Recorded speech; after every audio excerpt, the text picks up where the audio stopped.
Buenas noches, bueno, buenas tardes, bienvenidos a todos a Books and Books. Gracias por estar aquí, gracias por estar viéndonos desde su hogar. Muchísimas gracias, Alvinson, por estar con nosotros desde Venezuela, o creo que no estás en Venezuela. ¿Dónde estás? En Cartagena, Indias. Casualmente en la Fundación Nuevo Periodismo, en un curso en este momento. Bueno, buenísimo. Este es el autor del último rostro de Chávez que estamos presentando hoy. Tenemos dos reporteros que van a estar conversando con nuestro autor, Napoleón Bravo y Maye Primera, que está a punto de llegar. Y para presentar más a nuestros entrevistadores, ahorita le voy a pasar el micrófono a el editor, bueno, de Sudakia Editores, que es quien nos ha organizado este evento tan especial. Es el primer evento, espero que de muchos, que vamos a hacer así con un autor que no esté físicamente aquí, para que tengamos eventos con autores en España, en México, en Argentina, donde sea, y con entrevistadores aquí. Es todo un experimento tecnológico y estamos muy contentos de que estén aquí hoy para presenciar este Once in a Lifetime. Es la primera vez, no Once in a Lifetime, first of the lifetime. Y bueno, pero también tenemos eventos con autores aquí en las tiendas, para los que no saben, todas las noches. Nuestro calendario está en la caja y también pueden recibirlo por internet, van a booksandbooks.com y ahí nos dan su email. Pero bueno, ya no más anuncios, quiero dejarle el micrófono a Asdrúbal Hernández, que está aquí con su familia, ojalá pudieran verlos, María y... Asdrúbal y Asdrúbal. Bueno, gracias, Asdrúbal. Un aplauso, por favor, para Asdrúbal.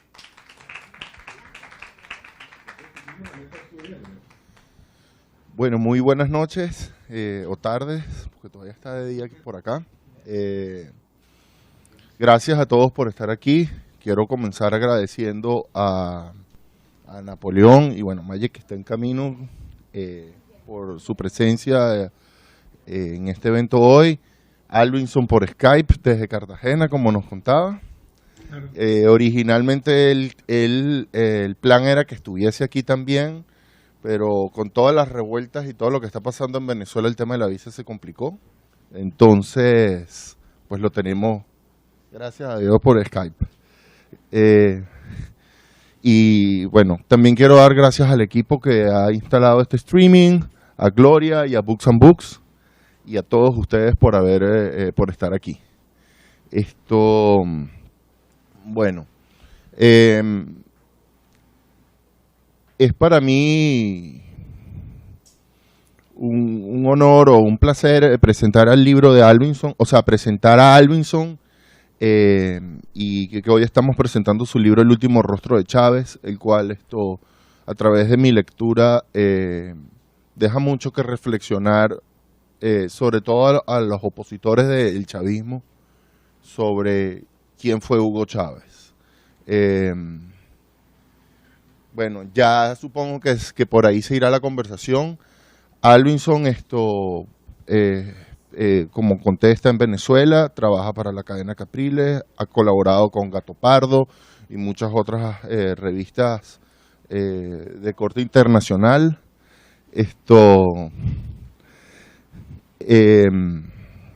Forma parte de los narradores de las Américas, como de narradores de las Indias, que lleva la fundación de Gabriel García Márquez en Cartagena.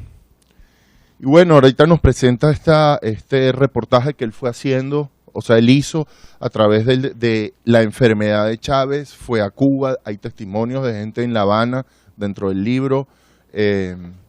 Y bueno, es muy interesante. Las fotografías que están dentro del libro son de Guillermo Suárez, a quien también quisiera agradecerle por colaborar con nosotros.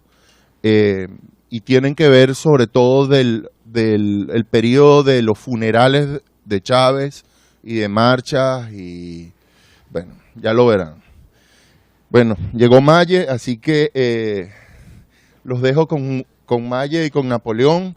Napoleón, un periodista venezolano de mucha trayectoria, sobre todo en la televisión y radio.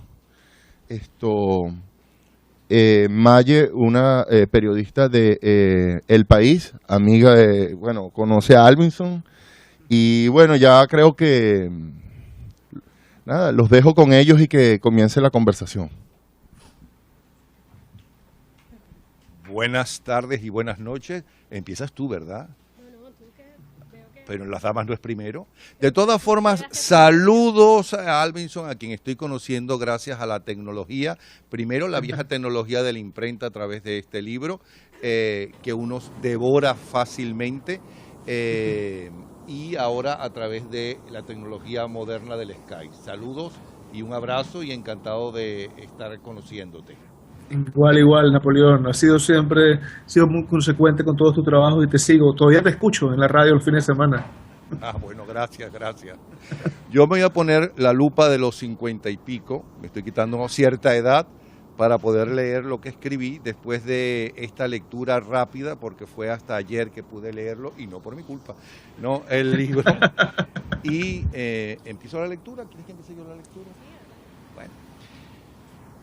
No hay como ser un dictador que se dice de izquierda dándole unos mendrugos al Partido Comunista local para que se active la propaganda comunista y ese dictador se convierta en un héroe del proletariado. Ahí tienen el ejemplo del tirano de Cuba, Fidel Castro, con sus 30.000 asesinatos que se sepan, versus el dictador de Chile, Augusto Pinochet, con sus 3.000 asesinatos muy detalladamente contados. Pinochet es un dictador y Castro es un líder. Para eso está la maquinaria goebbeliana del partido y de los que hacen jugosos negocios a costa de las esperanzas legítimas del pobre por tener una vida mejor. El capitalismo empobrece. El socialismo del siglo XXI te dará algún día un mejor nivel de vida, aunque tengas que esperar 55 años por ahora, como es el caso del pueblo cubano. Pinochet es un dictador fracasado, aunque Chile está mejor después de su salida del poder que cuando llegó tras del golpe. Mientras que Castro es un triunfador, aunque haya hundido a toda Cuba en la pobreza y una prostitución mayor que en la dictadura de Batista. Y si el líder o caudillo mesiánico muere, ya sea de cáncer, de viejo o ahogado en su propio vómito, es aún más rentable para la cúpula en el poder, como es el caso del protagonista de este libro. Ya no es el golpista escondido en el Museo Militar el 4 de febrero, sino el líder galáctico de una rebelión militar. Ya no es el traidor de sus amigos y compañeros que tras la rebelión militar, quisieron matarlo en la cárcel, ni el cobarde del Museo Militar y el 11 de abril en Fuerte Tiuna, ni siquiera el asesino que denunciara su hermano del alma, Arias Cárdenas, por las muertes del 11 de abril, como tampoco el traidor a la patria, entregando los secretos del país a la tiranía de los hermanos Castro. Tampoco el delincuente que malbarató los dineros de la República en viajes pantagruélicos, dádivas y negocios con sus adulantes y testaferros, y la compra a otros políticos de esa izquierda reaccionaria que mal dirige nuestro continente y cuya única filosofía no es ni socialista ni nacionalsocialista, sino populista, si es que el populismo puede llamarse filosofía y no la maldición de nuestros pueblos. Aquí en este libro, El último rostro, escrito por Alvinson Linares, gracias a una narración sencilla, fácil de leer y entender, propia de un excelente periodista como es Linares, los amigos traicionados los recuerdan sin mucha crítica. De los muertos no está bien visto hablar mal. Y con mayor razón, lo peor de la llamada Cuarta República, como lo es, que duda cabe José Vicente Rangel, lo eleva a los cielos, aunque el mismo protagonista asegurara en vida que iría al infierno.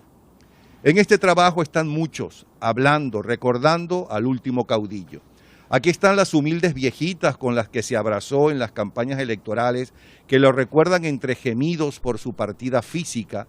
Está su familia y también los negociantes del narcotráfico, los dólares, la banca, los containers vacíos o de productos vencidos y las construcciones fantasmas. Todos juntos, recordando al caudillo, ¿sí? Al caudillo en un país que había dejado atrás el siglo XIX gracias a la meritocracia de PDVSA, las ideas de vanguardia, los muchachos de Liesa, la educación de buena parte de sus dirigentes sociales en las mejores universidades del mundo, incluida nuestra Universidad Central de Venezuela, donde solo ella hay un estudiantado de más de 5 veces superior a la de toda Cuba. Pero claro está, Nuestro líder caribeño no pudo hacer más por el bloqueo imperialista estadounidense, aunque uno podría preguntarse si también estaba bloqueada la isla por la maravillosa dictadura del proletariado soviética o por la España de su gran amigo, el fascista Francisco Franco.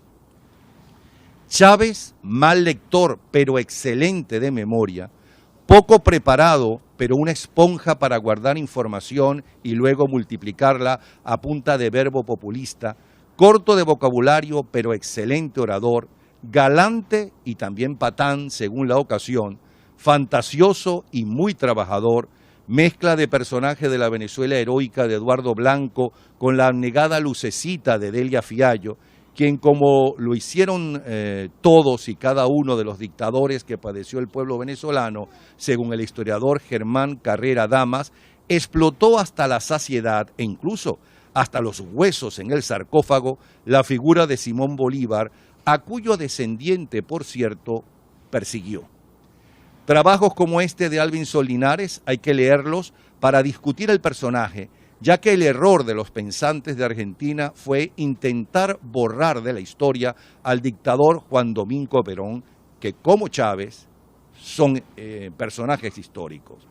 No tanto para entender al personaje como a quienes lo retratan, que en el caso del trabajo de Linares son muchos, variados y ciertamente muy cercanos al dictador que retrotrayó a Venezuela al siglo XIX o más atrás, ya que los señores feudales son muy anteriores, al igual que las monarquías donde el moribundo rey designa al heredero, como es el caso de Corea del Norte, de Cuba y de Maduro.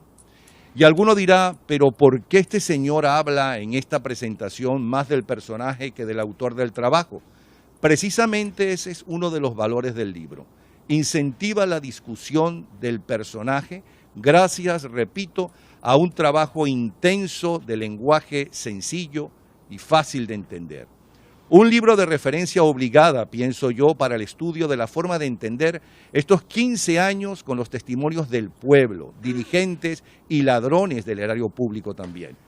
Para entender por qué seguidores del régimen afirman sin vergüenza alguna que el desabastecimiento es gracias a la enorme demanda de un pueblo que ahora sí puede comer, que la nacionalización petrolera no es obra del gobierno de Carlos Andrés Pérez, sino del finado, que los muertos y desaparecidos son responsabilidad de los otros, en fin, que lo poco malo es culpa de los otros, que en la Venezuela de mayor movilidad social del mundo y con la moneda más fuerte hasta los años 70 nunca existió, que jamás los gobiernos, que nunca fueron democráticos, alfabetizaron y construyeron viviendas para los necesitados. Ese mismo pueblo que votó masivamente por Jaime Lucinchi, como a ningún otro presidente, incluyendo al dictador, y que sigue ahí, a pesar de la bonanza petrolera, en su choza, como reza el himno nacional, y que desde el 2002, como reza también nuestro himno nacional, libertad pidió.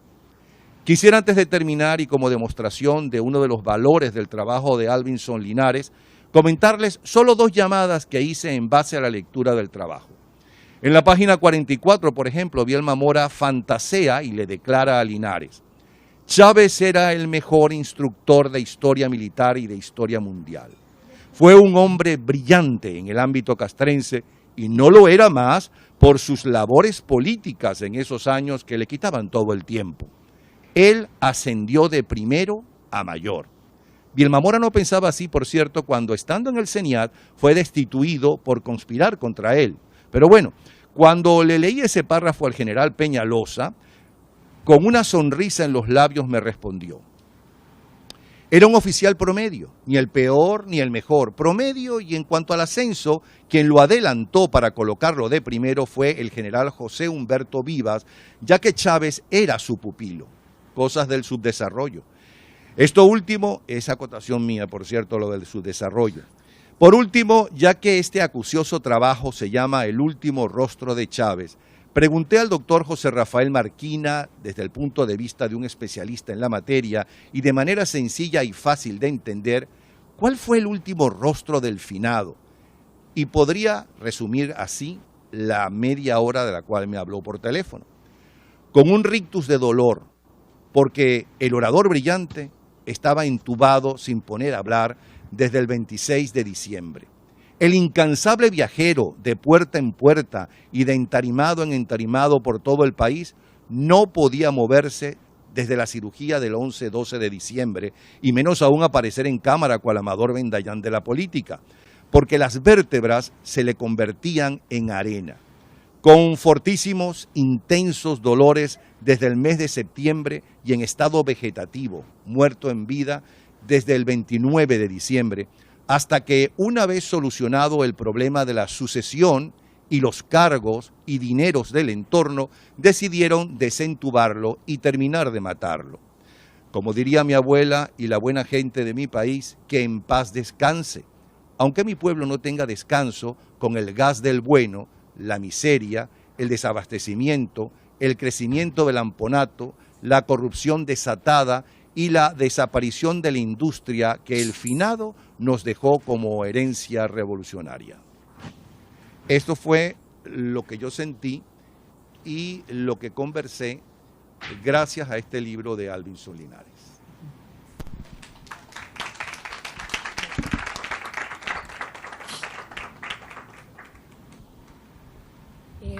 Bueno, Alvinson, después de esta introducción de Napoleón, cuéntanos tú cuál es cómo quedó ese último rostro del presidente Chávez. Un hombre además a quien durante mucho tiempo la oposición subestimó en sus capacidades y que se convirtió en esto que vemos ahora. Sí, bueno, la intención del libro en primer momento es reflejar una serie de investigaciones que vine haciendo desde hace 7, 8 años. Cada vez comencé a escribir más y más y más sobre este personaje, al punto de que me di cuenta que empecé a saber mucho de él, ¿no? Como todos los venezolanos, pero en mi trabajo periodístico comencé a darme cuenta que tenía muchos detalles, escenas y acceso a personajes que me hacían infidencias, me contaban cosas, y lo que quise de alguna manera con el libro y con el título, que es una alegoría a un cuento de Álvaro Mutis que se llama El Divino Rostro, es mostrar a través de todos estos testigos que mencionó Napoleón y que podemos ver en el texto, mostrar qué pensaba la gente de Chávez en países o en lugares tan distantes de sí como La Habana, Sabaneta, Barinas, Caracas, algunas personas del exterior también, y mostrarle eso a la gente en forma de crónicas, en forma de reportajes y de registro de lo que pude tener de primera mano. Los periodistas tenemos esa suerte, ¿no?, de poder conversar con la gente y ser testigos de excepción de muchas cosas. Mi reto era ese, ¿no?, plantearme como venezolano, salirme un poco de la polarización política y recordar quién era Chávez, ¿no? Eso es lo que quería hacer y es lo que quiero que la gente recuerde, ¿no?, a nivel fáctico y sin que mis juicios como ciudadano me dieran esa neblina que a veces nos da a los periodistas. La idea es recordar quién era y cómo llegó pues a esto que fue como una tragedia, que fue su final tantas veces anunciado y bueno, que él vivió hasta su misma muerte, ¿no? Otra cosa es que en el libro también está reflejada la construcción del mito Chávez. Sí. Hugo Chávez no fue siempre Hugo Chávez, es decir, en el año 98 era un personaje totalmente distinto al personaje que descansa ahora en el Museo Militar, que ahora llaman Cuartel de la Montaña. Y ese mito vimos cómo se construyó en pantalla y frente a nuestros ojos, ¿no? ¿Qué distancia hay entre un Chávez y otro? Claro, es muy interesante porque a medida que fui investigando y comencé a hablar con tantas personas, tantos testigos que compartieron tiempo con él, en la celda, en los cuarteles, incluso cuando ya era presidente, comienzas a percatarse de que, por supuesto, él va perfilándose como líder y va cambiando sus juicios. E incluso llegué, pues, a través de diversas lecturas, a saber cuándo comenzó a hablar de socialismo. Comencé a recordar también en varios libros que cito allí cómo él se deslizaba o se deslastraba de esta idea o de esta ideología al inicio de su mandato. Chávez es un personaje muy, muy complejo, muy interesante para todos sus biógrafos y también para uno como periodista. Y las consecuencias de sus actos, pues, como todos vemos y las sentimos a diario en Venezuela, van más allá quizás del caudillismo clásico, ¿no? Margarita López Maya, quien yo cito allí profusamente porque estuve horas hablando con ella, habla de que, bueno, de que el sistema venezolano, el sistema implantado por Chávez, es ciertamente un sistema democrático, pero un sistema distinto, ¿no? De dominación política en el que bueno, la preeminencia de su caudillismo, de su liderazgo terminó cooptando todos los poderes públicos. Y llegar a esas conclusiones, bueno, a través de conversaciones, fue algo fascinante, ¿no? Como periodista me siento muy contento de haber logrado ver a Chávez desde ese punto de vista y, como tú dices, intentar narrar, por supuesto, es un libro corto, ¿no? Narrar todo el proceso ideológico de Chávez llevaría una enciclopedia, quizá, pero intentar de alguna manera atisbar a través de su enfermedad, hacer unos flashbacks narrativos y mostrar cómo este personaje se contradecía o a la vez tenía aciertos y logros y irlo mostrando poco a poco en la narración, ¿no?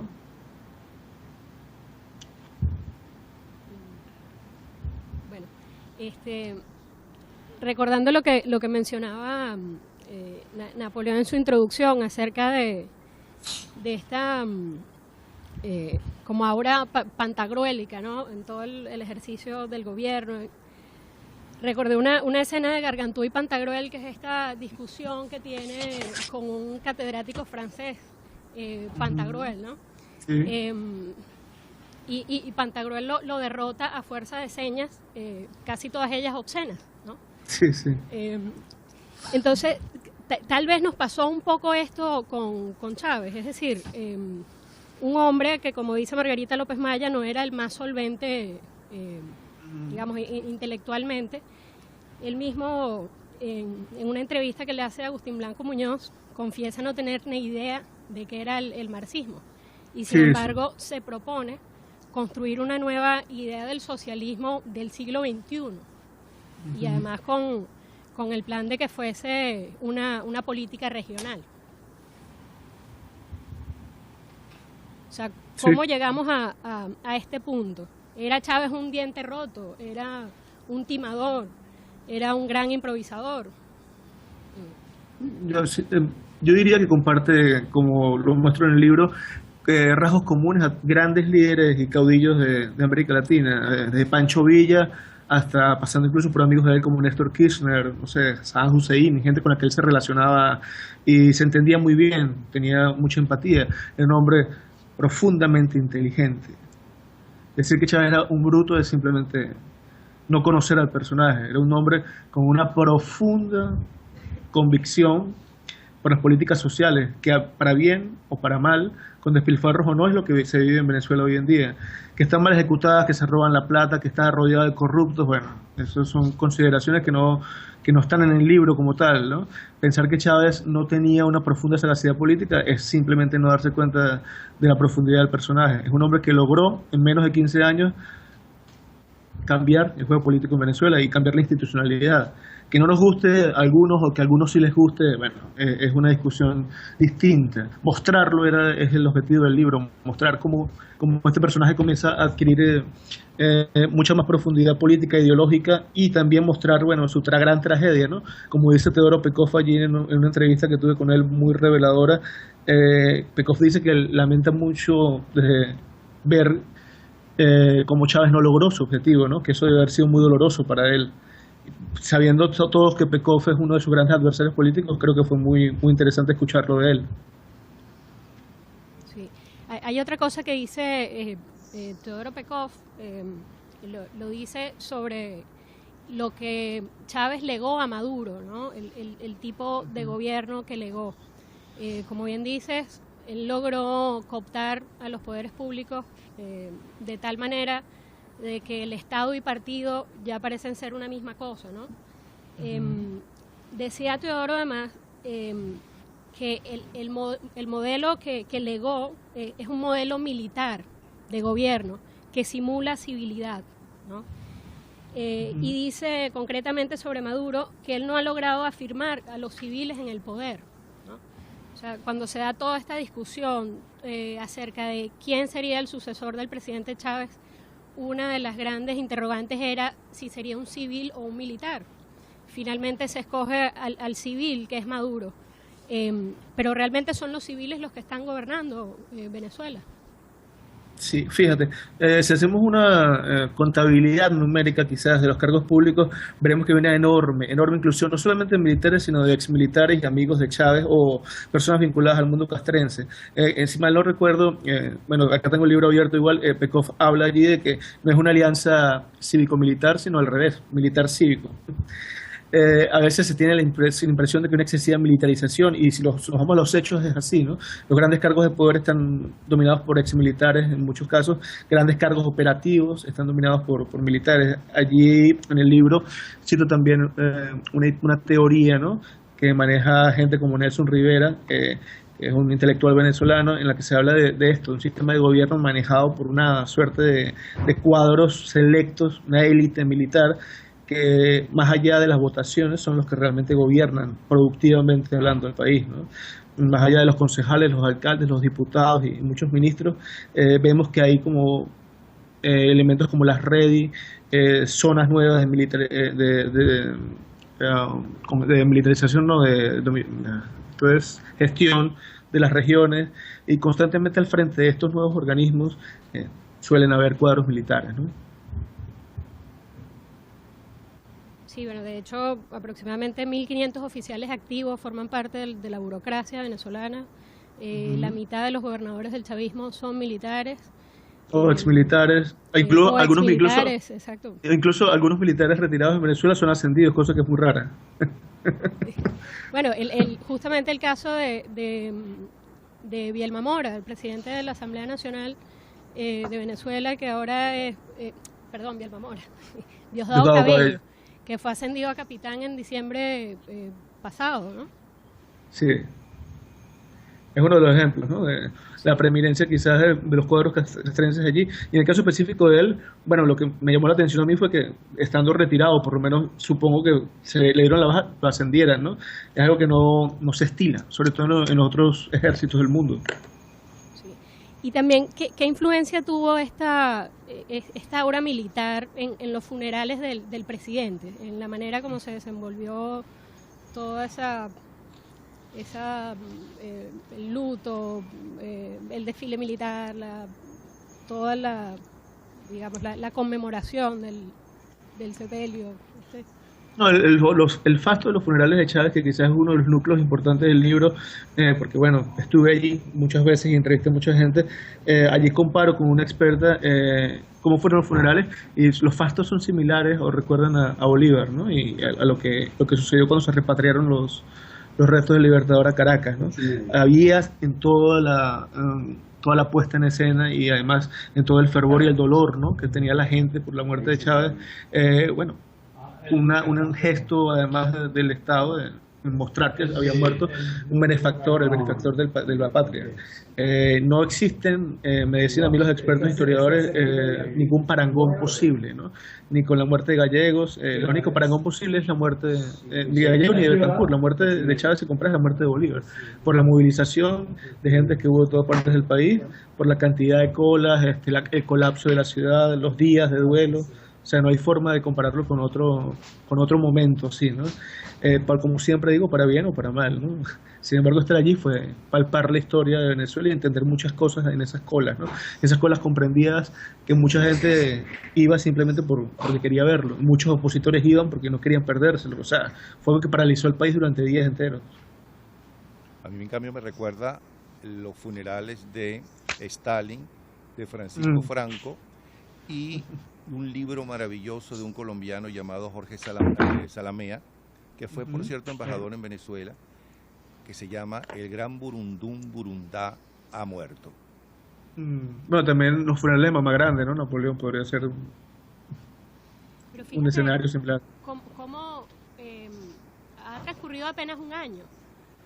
Pero pareciera que esa grandeza no se ha logrado sostener. Fíjate que ahora que se conmemoró el primer año de la muerte, el barrio 23 de enero estaba prácticamente vacío, ¿no? Si se le compara con las multitudes que estaban el año pasado en los próceres, en los funerales. Sí, bueno, en el libro entrevisté a varios psicólogos sociales que decían que el luto ha cambiado desde el siglo pasado a ahora, ¿no? ha cambiado el luto y ha cambiado la forma en que la gente se relaciona con sus ídolos. Probablemente Chávez, que es un ídolo del siglo XXI para mucha gente en Venezuela y afuera de Venezuela, está poniendo a prueba todas estas teorías, ¿no? No sabremos si el futuro Chávez será usado como se usa el Che, en cualquier camiseta de cualquier chico en cualquier parte del mundo, si seguirá siendo usado e invocado en programas sociales del resto de América Latina o de Europa. Él está poniendo a prueba su legado, su ideario, si podemos hablar además de esto, está poniendo a prueba todas estas teorías, ¿no?, del pasado, viendo hasta qué punto el lobby internacional que hizo, la actuación internacional que tuvo, perdurará en el tiempo. Yo creo que ha pasado un año y en Venezuela han pasado demasiadas cosas este año y eso influyó, por supuesto, en la conmemoración de todo esto. Recordemos que Bolívar, Martí han pasado por momentos, no por compararlos, sino por comparar la conmemoración de Fasto, ¿no?, por circunstancias similares, ¿no? Y luego cada 10 años se les recuerda. Habrá que ver, ¿no? Es una historia en desarrollo, como decía Napoleón en muchos de sus trabajos. Sí, bueno, y probablemente no nos toque a nosotros escribir esa historia. No, y ni atestiguarla quizás, ¿no? Quizás Chávez sea invocado cada 15, 20 años, 30, no sé, por algún candidato y con su ideario gane las elecciones. En Venezuela es innegable, y lo digo al final del libro, ¿no?, la preeminencia que tiene el discurso político. Tanto opositores como chavistas, candidatos hablan siempre de los programas sociales, hablan del pueblo. Poner eso en la mesa a toda hora es uno de los legados que él tiene innegables. En Venezuela se acabó pensar que puedes hacer juego político de otra manera. O sea. Sí, hay un personaje que tú entrevistas, alguien, una persona del pueblo en La Habana, que te comenta cuando Chávez está enfermo que Chávez muerto casi pierde unas elecciones, ¿no? Bueno, perdió unas, ¿no? Un referéndum, claro, de hecho. Pero que muerto podía ser imbatible. Sí, sí, es un buen amigo, un escritor. Él me hablaba de eso. Bueno, una de las revelaciones del libro, quizás, Maye, es haberme dado cuenta de lo que los cubanos piensan realmente de Venezuela, ¿no? Estar allá es muy revelador. Te das cuenta, en realidad, que están tan pendientes de Caracas y de nuestro gobierno como el de ellos, ¿no? Es algo pasmoso. Y este amigo decía esto, es verdad, que quizás Chávez en esa última lucha, ¿no?, por el poder logró lo imposible, que es convertirse en un mito para una parte de la población y de la gente, ¿no? Y como todos vemos, pues le fue muy bien desde el punto de vista que no tuvo que lidiar con ninguna de estas crisis que actualmente padece el país, ¿no? Eso es lo que se habla también. Algunos otros entrevistados me comentan de la herencia negra de económica, pues por lo menos que Maduro ha tenido que hacer frente en este momento, ¿no? Es bueno aclarar para las personas que nos están viendo, que no están en Venezuela, que el Consejo Nacional Electoral está manejado por el régimen, que el régimen no solamente maneja la justicia, no solamente maneja la Asamblea Nacional, no solamente maneja el ejército, sino lógicamente, ni tonto que fuera, y lo que no era Chávez era tonto, ¿no? Sino muy vivo, manejan el Consejo Nacional Electoral desde siempre y sus 5 miembros, no los 4 de la presidencia. Y como le dijo el propio Chávez a su compadre Urdaneta en el primer año de gobierno, cuando todavía tenía esa enorme popularidad, porque él sí ganó las primeras elecciones con un Consejo Nacional Electoral manejado por los partidos democráticos, o llamados democráticos, que ahora eran dictadores por lo mismo. ¿Tú crees que con esta tarjetica, ¿no?, que por esta tarjetica vamos a perder el poder? Que tanto que nos costó llegar. Y en cuanto a quién era Chávez, a quien yo conocí, que estuvo en mi casa y su madre dormía en nuestra casa cuando él estaba preso, como durmieron muchos otros perseguidos y campesinos por mi mujer, que siempre ha ayudado y siempre se ha interesado por la política. El Chávez que uno conoció, el Chávez que quería ir a los medios de comunicación y le abríamos todas las puertas porque era rating, y rating es popularidad, rating es sintonía, rating es lo que la gente quiere ver o no quiere ver según tenga mucho o poco rating. Repito lo que también me dijo quien era su mujer en toda esa época de la conspiración y quien era su compadre Urdaneta, los dos traicionados por Chávez. A mí, ese señor que está en Miraflores, que me lo presenten, porque ese no era el que yo conocí. Eso volviendo a una pregunta que te hicieron hace poco, o que estaban tocando ustedes, Alvin. Ok. Pero tú eres la que estás preguntando, yo no. No sé si Alvinson quiere comentar algo sobre esto de este primer Chávez y el otro, ¿no? Aunque... Sí, bueno, el contraste es constante, ¿no? Como todos sabemos, como periodista, lo que hice fue buscar personas que lo conocían de chico, desde grande, y empezar a ver a través de sus actuaciones cómo iba cambiando. Yo diría, y mucha gente coincide, que uno de los grandes puntos de quiebre psíquicos y políticos de Chávez fue el 2002, ¿no? Luego del paro y luego del golpe de ese año en abril, bueno, Chávez volvió convertido en otro hombre. Convertido simplemente en un tipo que había visto la muerte otra vez de frente y volvía al poder con ganas de cambiarlo todo, y así fue, ¿no? Fue una planadora que fue cambiando institucionalidad, fue creando nuevos espacios, manteniendo otros programas de gobierno. Eso es lo que pasó desde ese momento, ¿no? Fue un hombre que no paró de hacer reformas en el país y cambiar las cosas constantemente. Muchos dicen que a su favor, otros dicen que a favor del pueblo. Bueno, la discusión está abierta allí, ¿no? Sí, y que luego logró también construir a partir de elecciones una institucionalidad que no es la que está, al menos no es la que está reflejada en la Constitución. Es decir, por la vía de los hechos, a través de consultas es decir, por ejemplo, las leyes del habilitante que fueron rechazadas en su momento por el país en el 2001. Por la presión militar tuvo que aceptarlo. Y también algunas de las cosas que estaban en la enmienda que él había propuesto, al final se fueron imponiendo por la vía de los hechos. ¿Quieres decir por la violación constante de la Constitución? Sí, exactamente. Él tenía una Constitución que se sometió al voto y que a la que él apelaba en todo momento, era su librito azul, la bicha, pero en la práctica eran otras las normas que se aplicaban, ¿no? Y que por lo general estaban en su cabeza, o sea, la sacaba de su... Chávez no cejó en su empeño nunca en mantener su proyecto que iba mutando. Bueno, ya Napoleón lo ha dicho, él lo conoció, sabe muy bien que él no cejó nunca en su proyecto de llegar al poder, y luego de que llegó al poder comenzaron a pasarle cosas, como le pasan a todos esos líderes buenos y malos, ¿no? Que cuando llegan al poder comenzó a gustarle, comenzó a quedarse allí, comenzó a darse cuenta que no... por su misma forma de ser, porque no le gustaba tener delfines alrededor de él, ni gente que brillara tanto, comenzó a darse cuenta que solo él podía llevar a cabo la tarea. Eso lo llevó a un estilo de vida que lo terminó matando, como todos sabemos, ¿no?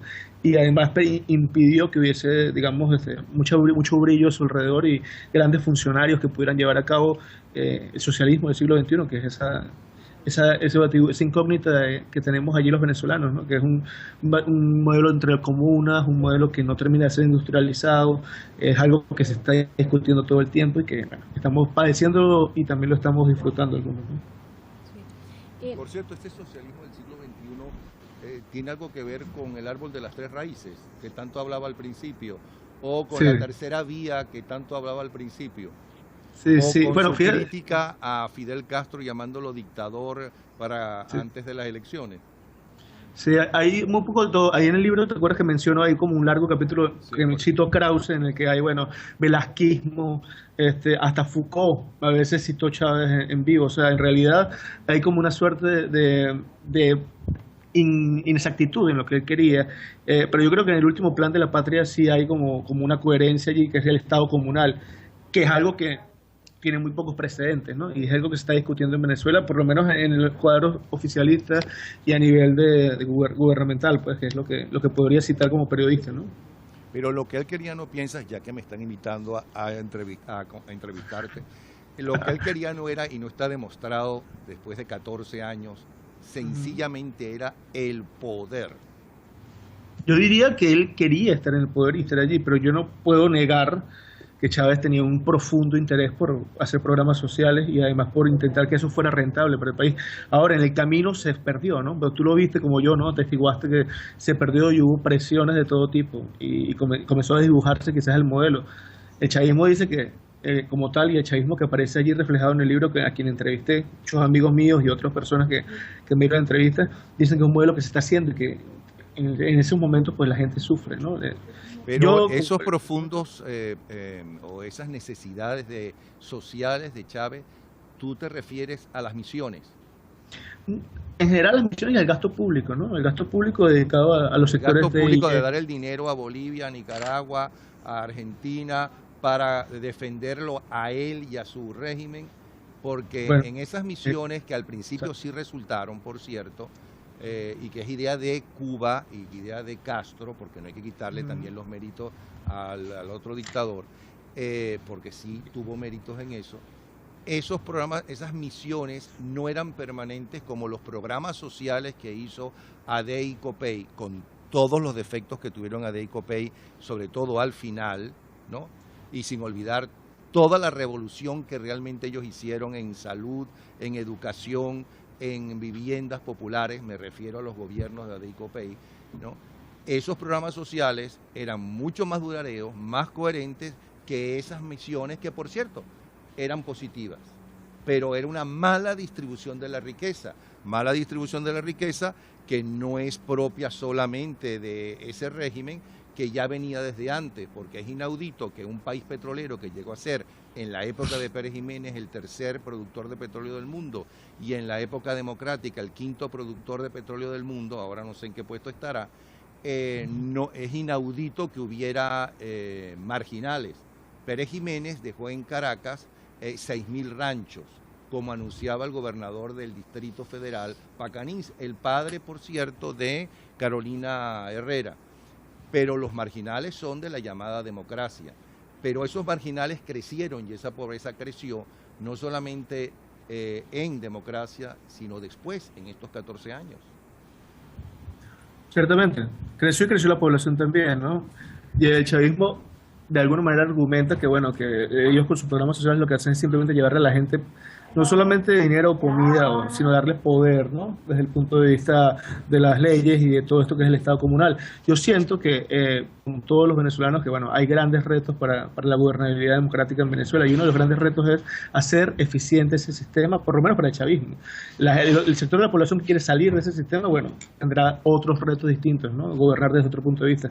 Pero los que están apoyando el chavismo y los venezolanos que viven en él, tienen que luchar por eso, porque no solamente que sea fácil de gerenciar, sino que sea un modelo que de algún modo traiga beneficios para todos por común, de la clase media como a los pobres, ¿no?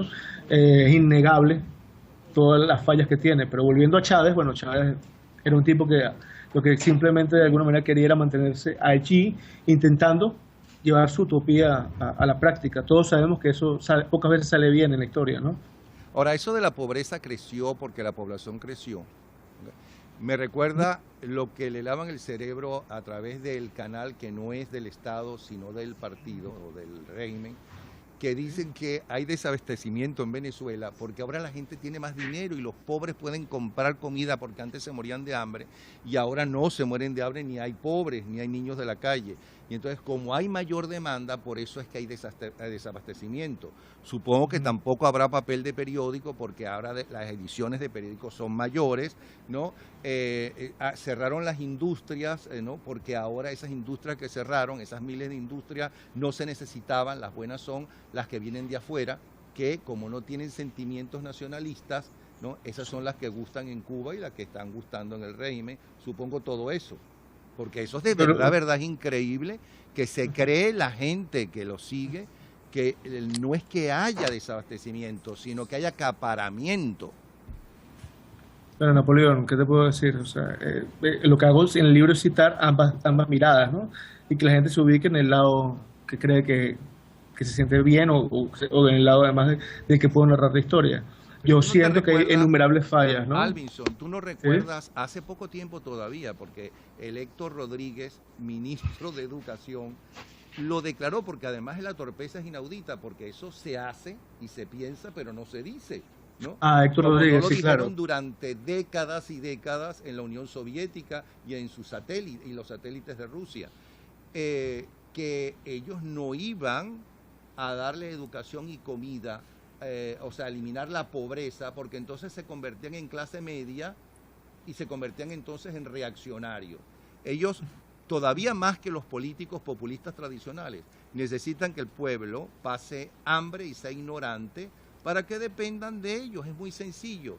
Ellos necesitan manejar la comida, los medios de comunicación, el ejército, lógicamente, para poder mantener una dictadura.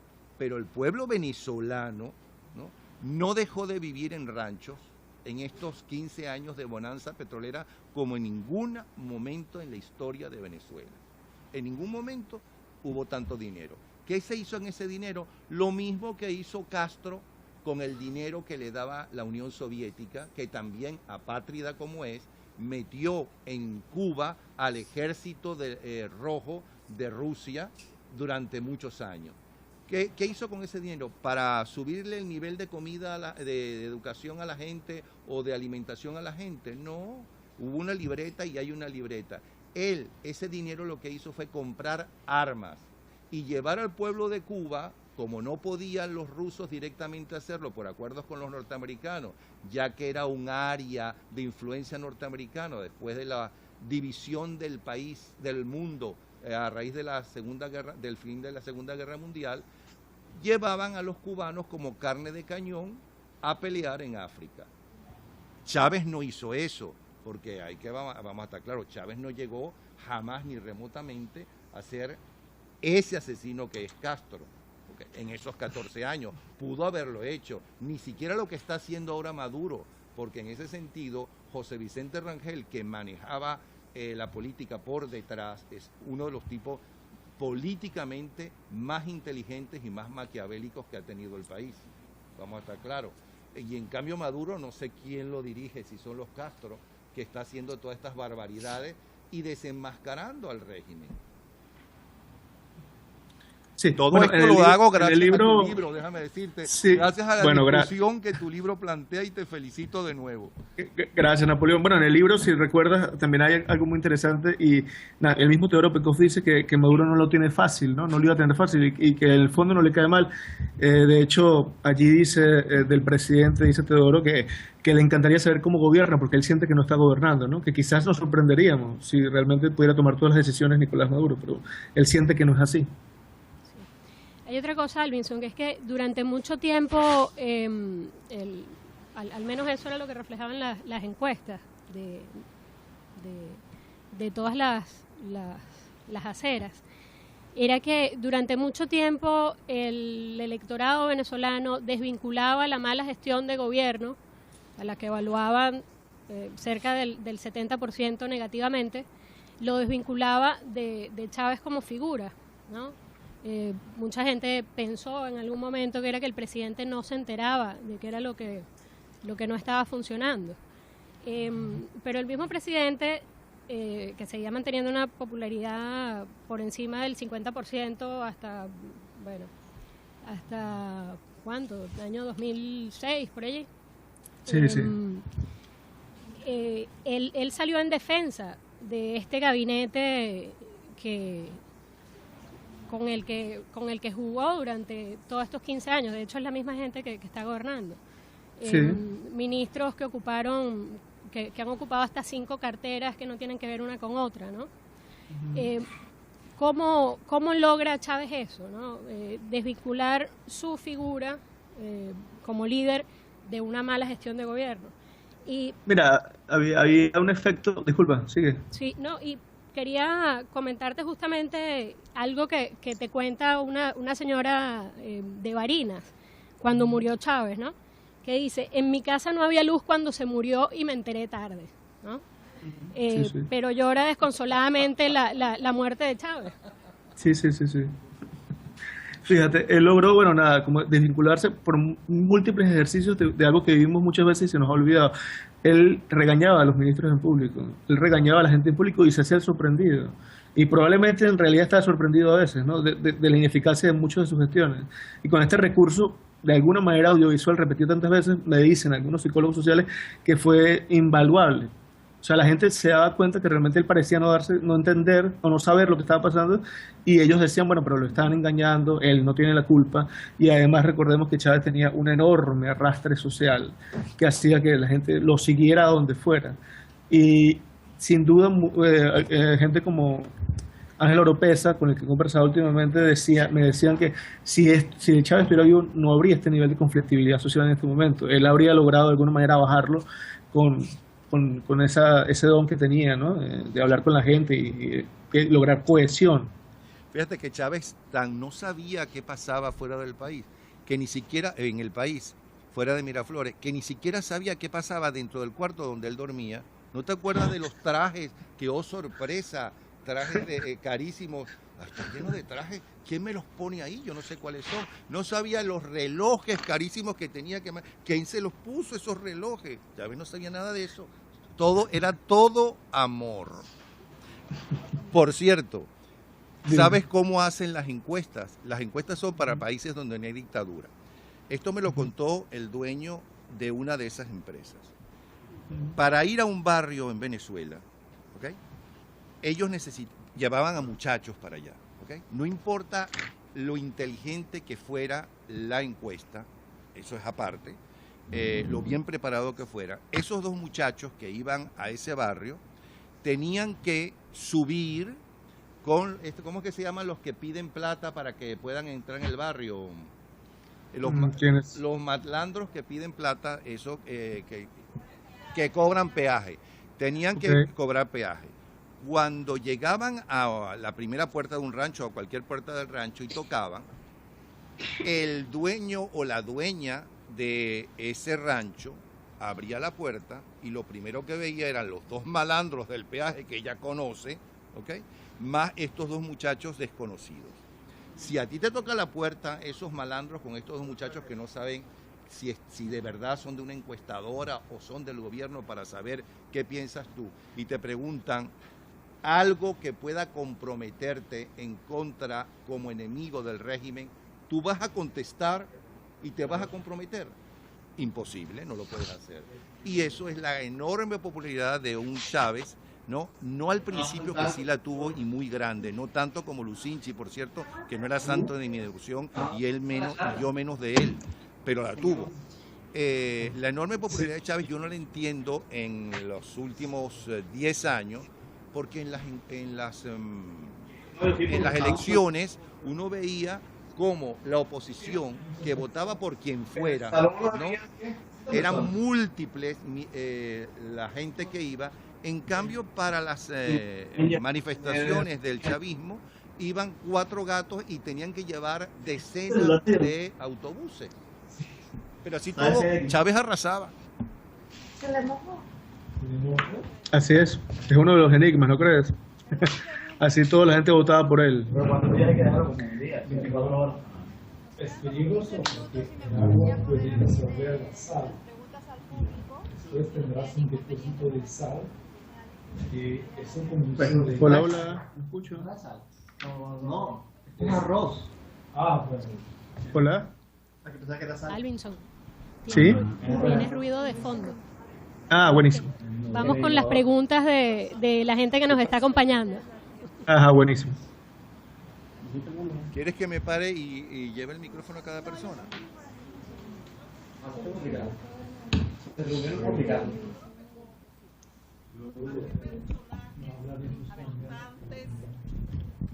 Fuera de Teodoro Pekov, que es muy dudoso en sus respuestas, ¿a qué personajes importantes que conocieron a Chávez y están enfrentados a Chávez entrevistaste? Me imaginamos que entrevistaste a comandante Jesús Urdaneta, a Herman Masma, a toda esa gente que lo conoció profundamente, incluyéndome a mí, que fui muy amiga de él. Me hubiera encantado que me hubieran entrevistado. Bueno, a mí me hubiese encantado hablar contigo, pero no importa, habrá nuevas ediciones del libro, podemos conversar allí. Hablé con José Vicente Rangel, hablé con gente que lo conoció en su infancia en Barinas. Estuve muy pendiente, recordemos que no es una biografía como tal de Chávez, sino parto desde los funerales y comienzo a hablar algunas cosas de su vida, ¿no? Son largas crónicas en las que narro lo que pasa en ese momento de los funerales y también lo que pasó en algunos momentos de su vida. Yo creo que la mejor biografía escrita de Chávez, y la recomiendo acá, por supuesto no es mi libro, es el libro de Alberto Barrera Tisca y de Cristina Marcano, que se llama Chávez sin uniforme, que es uno de los libros que yo utilizo como referencia en estas crónicas de Chávez. Hay que recordar que en este trabajo de investigación lo que yo hago es partir de los funerales de él, de su enfermedad en La Habana cuando estuvo allí, y trazar algo del perfil de él. Pero no todo el libro está basado en todo el recorrido vital de Chávez, porque bueno, hubiese sido otro libro, ¿no? Con el perfil de Chávez que usted elabora, ¿cómo se explica la relación con Cuba y la penetración cubana en Venezuela? Hay una enorme injerencia, de alguna manera, en los asesores cubanos en todo el proceso bolivariano. Yo lo que hago en el libro es, a partir de la estancia que Chávez está, su última estancia en La Habana, cuando está enfermo, conversar con la gente, el ciudadano de a pie, el ciudadano común, y mostrar un poco al resto de la gente cuán importante era para los cubanos la presencia de Chávez y de nuestros ministros. Bueno, ahí narro diversas escenas, ¿no?, sobre lo que pasa allí, que de alguna manera están pendientes desde la televisión hasta la radio, una enorme presencia de funcionarios de ese otro país que para ellos es Venezuela. Eso me impactó muchísimo y creo que es uno de los aportes que está allí en el libro, mostrar incluso cuando hay elecciones en Venezuela cuán pendientes están y cuánto dependen, por supuesto, del petróleo venezolano. Ahí hay múltiples testimonios de gente que lo deja bien claro, ¿no?, cuán importante es esa colaboración entre Venezuela y Cuba, y al punto de que lo ven como algo de sobrevivencia, ¿no?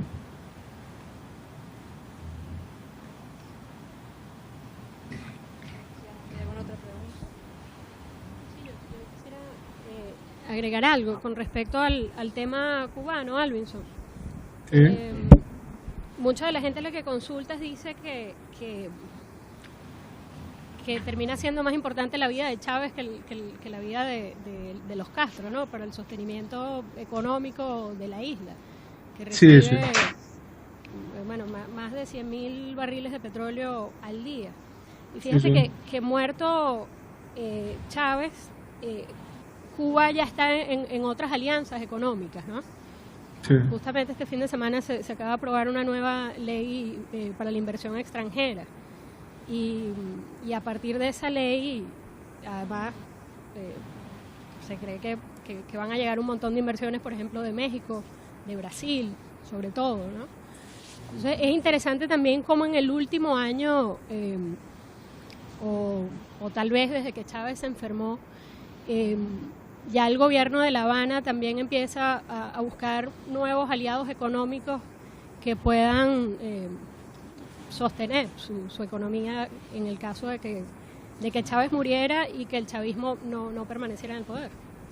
Sí, estando yo en La Habana pude asistir a los primeros días de la apertura de las sedes de embajada que le daban visa a los cubanos, y también ver los primeros emprendedores sociales que se están fomentando ahí en Cuba. Hice varios trabajos de entregas de eso para El Mundo y también para Últimas Noticias de Venezuela, y era evidente que las condiciones estaban dadas allí para que la gente comenzara a trabajar desde otro punto de vista, y los cubanos tenían una alta expectativa. Yo siento que, como tú dices, estas reformas van a cambiar las cosas en La Habana y veremos cambios mucho más grandes en los próximos meses y años en Cuba. La gente se va a sorprender quizás hacia dónde va el gobierno cubano, y bueno, cualquiera podría pensar que en retrospectiva Venezuela va hacia otro camino quizás, ¿no? Pero bueno, hay que recordar... sí, termine. ¿Qué? No, adelante, Napoleón, dime. Hay que recordar que el primer telegrama que recibió Carlos Andrés Pérez después del golpe, ¿cómo que se llama ahora, que ya no es golpe, del 4 de febrero, rebelión militar, fue de Fidel Castro, en contra de ese golpe o rebelión militar y a favor de Carlos Andrés Pérez, porque ellos lo que buscan es el dinero no para el pueblo cubano, sino para los Castro. Pero vinimos aquí para hablar de tu libro. Yo quisiera, en estos últimos minutos, si nos quieres hablar un poco de las intimidades de hacer esto, es decir, ¿quién fue el más difícil de conseguir? ¿Quién te conmovió? ¿A quién sentiste que te mentía más?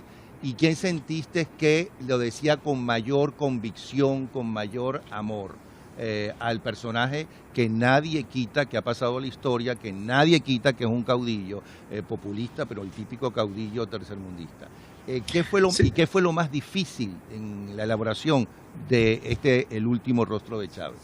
Sí, bueno, lo más complicado fue conciliar visiones polarizadas. Pero lo que más me impresionó, y creo que tú me entenderás, Napoleón, que has estado entrevistando a miles de personas, es llegar a los funerales del presidente con una idea preconcebida de lo que iba a suceder, con esa idea de que bueno, no te iba a conmover, ¿no?, estar allí y entrevistar a tantas personas que estaban allí y darte cuenta que había un fervor real, ¿no?, por eso fue muy impresionante.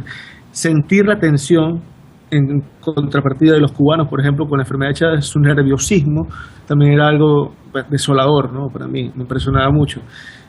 Ahora, si me dices cuál es el personaje más que me costó más, con el que me divertí más quizás por esto de lo preciso de sus respuestas, José Vicente Rangel es un tipo muy interesante de entrevistar. Él siempre tiene una respuesta medida y se toma su tiempo, ¿no?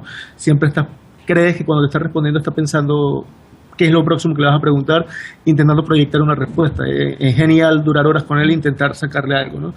Y la entrevista más sorpresiva como analista político fue la de Teodoro Pekov, que me llegó a decir que extrañaba a Chávez de alguna manera, ¿no? Eso era totalmente inesperado para mí. Bueno, pues muchísimas gracias, Arvinson, por estar aquí con nosotros. Muchísimas gracias, Napoleón. Muchísimas gracias, Maya. A todos ustedes. Bueno, a Sudakia, por favor, muchísimas gracias que nos trajo este evento tan especial. Y por favor, síganlo en Twitter y en Facebook, a nosotros también.